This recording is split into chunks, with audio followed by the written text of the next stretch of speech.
To complete the assassination of the Russian ambassador, I strapped specialized padding around my abdomen. As I entered the hotel with my enormous belly, the security guards would never suspect that this pregnant woman was actually a top-tier assassin. I then feigned weakness, mimicking symptoms of low blood sugar. The guards fell for it, hurriedly turning to find something sweet. Seizing the opportunity, I quickly stood up and stealthily swapped the ambassador's phone.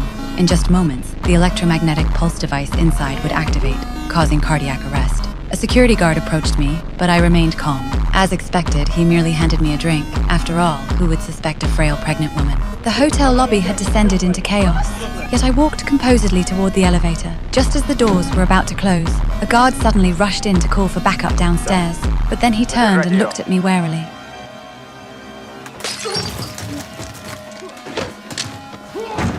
We fought fiercely in the elevator, battling from floor to floor. The confined space nullified my speed advantage, and I was soon overpowered by the man. But this fake belly wasn't just for show. At the critical moment, it blocked a fatal stab.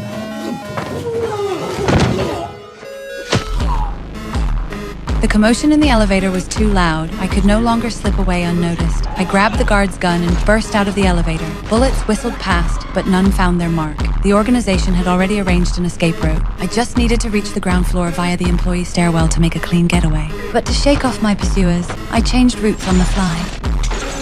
When the guards rushed in, they saw only a shattered window. They instinctively assumed I'd chosen a high-altitude escape. In reality, I'd already ducked into the stairwell, rapidly changing my appearance. Within minutes, I transformed from a pregnant woman into a hotel staff member. I calmly emerged from the stairwell, brushing past the arriving guards. They had no idea their target information was completely wrong. I proceeded to the extraction point as planned, but at the subway station, I discovered the rendezvous location had been changed at the last minute. Though puzzled, I still completed my second costume change in the escalator's blind spot. In mere seconds, I'd adopted an entirely new look. When I arrived at the new pickup point, I noticed visible scratches near the car's headlight, and my instincts detected danger. The organization would never send a damaged vehicle for extraction. I immediately turned and fled, pulling out my gun to create chaos. The crowd scattered with screams of panic, and I vanished into the sea of people. The man in the car tried to give chase, but was stopped by police on the roadside. He had no choice but to drive away. What I didn't know was that the man in the car was my father, who had been missing for 9 years.